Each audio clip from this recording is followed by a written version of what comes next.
नमस्कार।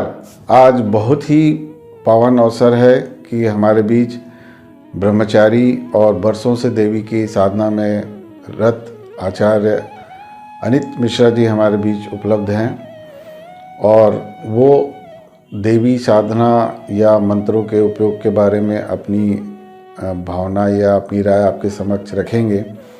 जैसा कि हमारे चैनल का उद्देश्य है कि हमसे जुड़े हुए लोगों को हर विषय के विशेषज्ञ की सलाह मिले और इसी क्रम में हमने अपना एक एसोसिएशन बना के रखा है जहां पर हर विषय के विशेषज्ञ हैं। आज मेरे लिए बड़े सौभाग्य का विषय है कि मेरे आग्रह पर मिश्रा जी ने अपने उद्बोधन के लिए इजाज़त दी और आप सबको भी उनके माध्यम से अपने जीवन को सुधारने के लिए मार्गदर्शन मिलेगा।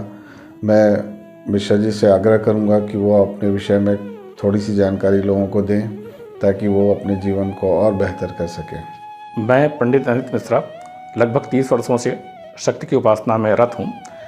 एक तथ्य मैं आप सबके सामने स्पष्ट करना चाहता हूँ कि किसी भी देवी देवता की आराधना, अपने इष्ट के प्रति समर्पण की भावना आपके जीवन में वास्तुशास्त्र के नियमों की, ज्योतिष के सिद्धांतों की, ज्योतिष विद्या की सलाह की, रत्नों की और मांत्रिक अनुष्ठानों की उपयोगिता और उनके प्रासंगिकता को कतई कम नहीं कर सकते हैं। ईश्वरी कृपा, ईश्वर की अनुकंपा, ईश्वर के प्रति आपकी भक्ति, समर्पण, ईश्वर के प्रति शरणागत होने का भाव, ये बहुत उच्च स्थिति आपके जीवन में निस्संदेह है। लेकिन उच्च स्थिति होने के बावजूद आप एक सामान्य जीवन जी रहे हैं। सामान्य जीवन में हर विधा का अपना एक पृथक अस्तित्व होता है और पृथक महत्व होता है, पृथक प्रासंगिकता होती है और पृथक रूप से उसका उपयोग और उसके लाभ होते हैं। एक छोटे से उदाहरण से मैं अपनी बात आप सबके सामने रखना चाहूँगा। जब हम अस्वस्थ होते हैं, बीमार होते हैं, तो एक चिकित्सक के पास जाते हैं और ईश्वर से प्रार्थना करते हैं कि चिकित्सक के द्वारा की गई चिकित्सा सफल हो, हम स्वस्थ हो जाएं।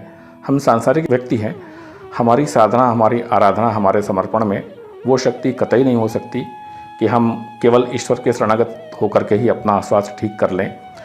हमारी प्रार्थना जिस तरह से ईश्वर तक पहुंच के उस चिकित्सक को एक संबल प्रदान करती है और हम स्वस्थ होते हैं, ठीक उसी तरह आध्यात्मिक चिकित्सा के रूप में ही वास्तुशास्त्र, ज्योतिष विद्या, रत्नों का सही उपयोग, सटीक उपयोग और मांत्रिक अनुष्ठानों को भी एक आध्यात्मिक चिकित्सा के रूप में ही देखा जाना चाहिए। चिकित्सा का संबंध आमतौर पर केवल स्वास्थ्य से लिया जाता है, लेकिन इन विधा की चिकित्सा आपके जीवन के सभी क्षेत्रों पर, सभी समस्याओं पर समान रूप से प्रभावी होती है। सबसे पहले चर्चा करना चाहूँगा मैं ज्योतिष विद्या पर।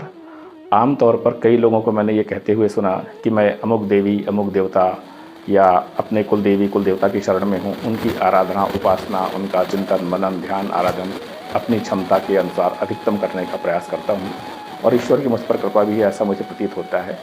जब मेरे ऊपर मेरे कुल देवता की, मेरी कुल देवी की या मेरे इष्ट देवता की इतनी कृपा, इतना आशीर्वाद है, तो मुझे फिर किसी ज्योतिषी के पास जाने की, किसी वास्तुशास्त्री से संपर्क करने की, रत्न धारण करने की, कोई यंत्र स्थापित करने की घर में, अपने कार्यस्थल पर, या कोई मांत्रिक अनुष्ठान की क्या आवश्यकता पड़ गई जब साक्षात देवता मेरे साथ हैं। इस संदर्भ में इतना ही कहना चाहूँगा कि भगवान कृष्ण ने महाभारत युद्ध के पहले दुर्योधन को समझाते हुए कहा था कि सतकोटि सूर्य, सतकोटि चंद्र, सतकोटि सरित श्वेतंदु मंद, उदयाचल मेरा दीप्त भाल, भूमंडल वक्षस सर्वविशाल, भुज परिध बंध को घेरे हैं, मैनाक मेरो पग मेरे हैं, दिखते हैं जुगरा नक्षत्र निकर, सब है मेरे मुख के अंदर, सब जन्म मुझी से पाते हैं और लौट के मुझ में ही आते हैं, प्रजाति मेरी दृष्टि इधर, हंसने लगती है सृष्टि उधर, मैं जब भी मूंदता हूँ लोचन, छा जाता चारों ओर मरण। ये कहने वाले अखिल ब्रह्मांड नायक भगवान कृष्ण को भी ज्योतिष विद्या का सहारा लेना पड़ा था। उचित समय, उचित मुहूर्त पर ही महाभारत युद्ध आरंभ किया गया था। जब आप शक्ति की उपासना करते हैं तो उस पर भी आप पाते हैं कि हर देवी के अलग अलग स्वरूप हैं, अलग अलग तिथियों पर देवी की पूजा होती है और किस दिन, किस नक्षत्र में, किस तिथि को, किस योग में, किस कर्ण में देवी की आराधना किस विधि से की जाएगी, क्या प्रसाद चढ़ेगा, ये सब ज्योतिष के विषय में इसका वर्णन है। चाहे कृष्ण की आप आराधना करें, राम की आराधना करें, शिव की आराधना करें, गणेश जी की आराधना करें, अपने किसी भी इष्ट देवता की आराधना करें, ज्योतिष की महत्ता आपके जीवन में उससे कम नहीं हो जाती है। ज्योतिष विद्या का जहाँ तक सवाल है, ज्योतिष विद्या पूरी तरह से वैज्ञानिक रूप से प्रमाणित है। ब्रह्मांड में ग्रह नक्षत्रों की जो स्थिति होती है, ग्रहों का जो परिवर्तन होता है, राशि परिवर्तन होता है, गोचर में परिवर्तन होता है, आपके जन्म के समय की जो ग्रहकालीन स्थिति होती है वो सभी आपके जीवन की दिशा और दशा निर्धारित करती है। लोगों को ये भी कहते हुए सुना जाता है कि हम कर्म प्रधान हमारा जीवन, हम जैसे कर्म करेंगे वैसा फल मिलेगा। लेकिन इस चीज़ को भी हमको नहीं भूलना चाहिए कि व्यक्ति का कर्म भी उसके भाग्य के अधीन होता है। जहाँ तक रत्नों का सवाल है, रत्नों को सामान्य पत्थर या सामान्य वस्तु नहीं माना जा सकता। रत्नों के प्रभाव को चाहे आप वैज्ञानिक दृष्टि से देखें, चाहे अपने पौराणिक मान्यताओं के अनुकूल देखें। रामचरितमानस में स्वयं तुलसीदास जी ने रत्नों के विषय में लिखा है, मणिमाणिक मुक्ता छवि जैसी, अहि गिरगज सरसोह न तैसी, नृप किरीट तरुणी तनु पाई, शोभा अधिक अधिक बढ़ जाई। हाथी के मस्तक में गजमुक्ता होता है, पर्वत में माणिक्य होता है और सांप के फन में मणि होती है, लेकिन ये उन जगहों पर शोभा नहीं पाते हैं। इनकी शोभा तभी होती है जब ये किसी सुंदर स्त्री के, युवती के शरीर में अथवा राजा के मुकुट में होते हैं। राजा के मुकुट का आशय किसी भी व्यक्ति के शरीर से इनका स्पर्श होता है। और वैज्ञानिक रूप से भी देखा जाए तो हर रत्न जो होता है एक ग्रह से संबद्ध होता है। उस ग्रहों की रश्मियाँ, सूर्य से प्राप्त होने वाली किरणें, ब्रह्मांड से प्राप्त होने वाले ग्रहों के प्रभाव उस रत्न के माध्यम से व्यक्ति को प्राप्त होते हैं। रत्नों का हमारे शास्त्रों में बहुत विस्तार से विधान है। रत्न ग्रहों की स्थिति को अनुकूल करने में बहुत ज़्यादा सहायक होते हैं। कोई मंत्र जप कर लेने अथवा किसी ज्योतिष के द्वारा बताए गए किन्हीं उपायों को जो प्रकृति की पूजा से संबंधित होते हैं कर लेने के बाद भी रत्नों की उपयोगिता समाप्त नहीं हो जाती है। रत्नों का भी जीवन में उतना ही महत्व है जितना स्नान, ध्यान, औषधि स्नान का है। मंत्र और रत्न ये दोनों मिलकर ही जीवन में संपूर्ण प्रभाव दे पाते हैं। जहाँ तक वास्तुशास्त्र का संबंध है, वास्तुशास्त्र प्रकृति का संतुलन और संयोजन दोनों ही है। वैज्ञानिक दृष्टि से भी देखा जाए तो हर दिशा के एक अपने एक चुंबकीय प्रभाव हैं। हर दिशा में ग्रहों की, ब्रह्मांड की शक्तियों की अपनी व्यवस्था है। और इस चीज़ को यदि आप इस वस्तु को देखा जाए तो कौन सी वस्तु किस दिशा में शुभ है, वास्तुशास्त्र इसी चीज़ को इंगित करता है। किस दिशा में धन शुभ है, किस दिशा में आपका पूजन पाठ शुभ है, किस दिशा में आपकी विद्याध्ययन शुभ है, किस दिशा में आपका रसोई घर शुभ है, यदि घर की बात की जाए। और यदि आप कोई व्यवसाय चला रहे हैं, कोई फैक्ट्री चला रहे हैं, कोई उद्योग चला रहे हैं, तो कहाँ आपका प्रोडक्शन होना चाहिए, कहाँ प्रोडक्शन से तैयार हुआ माल रखा जाना चाहिए, किस स्थान पर कच्चा माल रखा जाना चाहिए और किस स्थान पर रखा हुआ तैयार हुआ माल जल्दी बिक्री हो जाएगी और किस स्थान पर रखा हुआ कच्चा माल होगा तो उसके उत्पादन में कोई व्यवधान नहीं आएगा। मशीनों की क्या दिशा होनी चाहिए, कारखाने में मजदूरों के रहने की क्या दिशा होनी चाहिए, कार्यालय की क्या दिशा होनी चाहिए, आपके वाहन रखने की क्या दिशा होना चाहिए। इन समस्त वस्तुओं का जो सार संक्षेप व्याख्या है वो वास्तु में आती है। और वास्तु में संदर्भ में ये भी आपको ध्यान में रखना चाहिए कि हमारे घर, हमारे कार्यालय, हमारी दुकान, हमारे ऑफिस के आसपास जो चीज़ें होती हैं उनका भी आपके जीवन पे, आपके कार्यस्थल पर, आपके ग्रह पर बहुत बड़ा असर पड़ता है। आपके घर के सामने कितनी ऊंची पहाड़ी है, कितना बड़ा तालाब है, कितनी बड़ी मूर्ति किसी की लगी हुई है, कौन सा बिजली का खंभा है, कौन सा वृक्ष है, ये सब भी आपके घर स्थान के वास्तु को बिल्कुल पूरी तरह से प्रभावित करते हैं। वास्तु का जहाँ तक सवाल है, कौन सी वस्तु किस दिशा में शुभ है, यदि आप इसको जानना चाहें तो रामचरितमानस, जिसका मैं बार बार उल्लेख कर रहा हूँ, रामचरितमानस में भी उसका उल्लेख है कि जब मृगों की माला दाहिनी ओर से आती है तो उसको शुभ माना जाता है। और भी कई जगह उल्लेख है कि कौन सी वस्तु किस जगह पर शुभ है, यही वास्तुशास्त्र है। ये प्रकृति का संयोजन है, धरती का संयोजन है और व्यवस्था का संयोजन है। और यही व्यवस्था जब आप एक पूजन करने बैठते हैं तब भी आप देखते हैं कि आपका मुख पूर्व दिशा में होना चाहिए, आपका मुख उत्तर दिशा में होना चाहिए। जब आप अपने पूर्वजों का आशीर्वाद प्राप्त करना चाहते हैं, उनके निमित्त कुछ करते हैं तो आपका मुख दक्षिण दिशा की ओर होना चाहिए। जब आप शयन करते हैं तो आपका सिर दक्षिण दिशा की ओर होना चाहिए, क्योंकि विज्ञान में माना गया है कि आपका सिर जो है वो नॉर्थ पोल है। नॉर्थ पोल अगर साउथ पोल से मिलेगा तो उनमें आकर्षण होगा और आपकी नींद अच्छी आएगी, आपका स्वास्थ्य अच्छा रहेगा। यदि आपने सिर भी उत्तर दिशा की ओर कर लिया तो उत्तर और उत्तर यदि दोनों एक साथ मिलेंगे तो समान ध्रुव में प्रतिकर्षण होता है, जिसको अंग्रेजी में रिपल्सन कहते हैं। वो ना आपके स्वास्थ्य के लिए अच्छा है, ना वैभव के लिए अच्छा है, ना आपके संतान प्राप्ति के लिए शुभ होगा। और अंत में मैं सभी सामान्य जन को, गृहस्थ जन को इस तथ्य से अवगत कराना चाहता हूँ कि मंत्र ब्रह्मांड की अनंत सत्ता है। हिंदू शास्त्रों में कहा गया है, दैवाधीनम जगत सर्वे, मंत्राधीन है देवता। देवता मंत्रों के अधीन है, भले ही सारा संसार, सारा ब्रह्मांड देवताओं के अधीन है।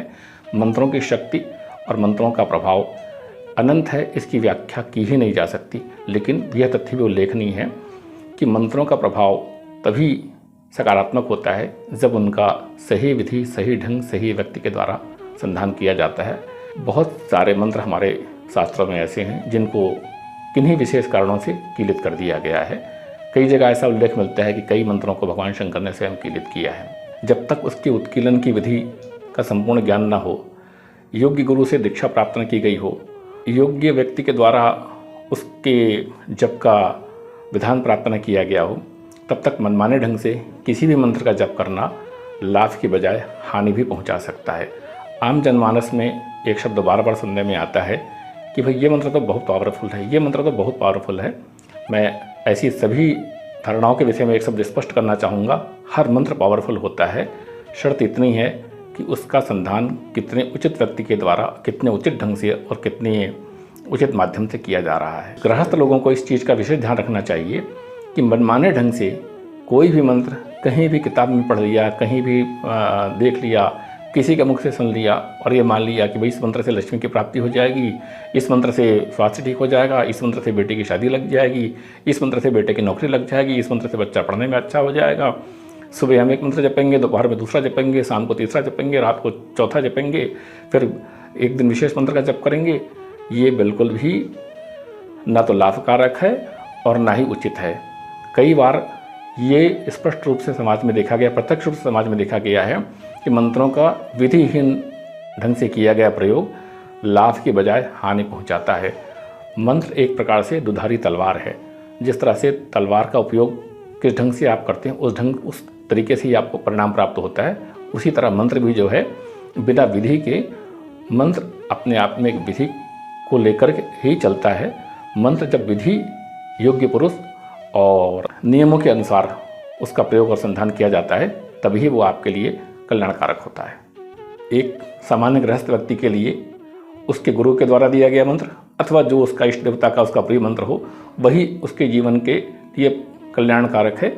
एक मंत्र को ही एक व्यक्ति अपने जीवन में उसका जप करता रहे, अपने गुरु के द्वारा या अपने आदर्श पुरुषों के द्वारा बताया गया ढंग से, वही अपने आप में उसके लिए कल्याणकारक है। 10 मंत्रों के पीछे भागना, रोज़ एक नए शक्तिशाली पावरफुल मंत्र, तत्काल प्रभाव देने वाले मंत्र के पीछे भागना, उनको पाने की चेष्टा करना, ये कदाचित उचित नहीं है।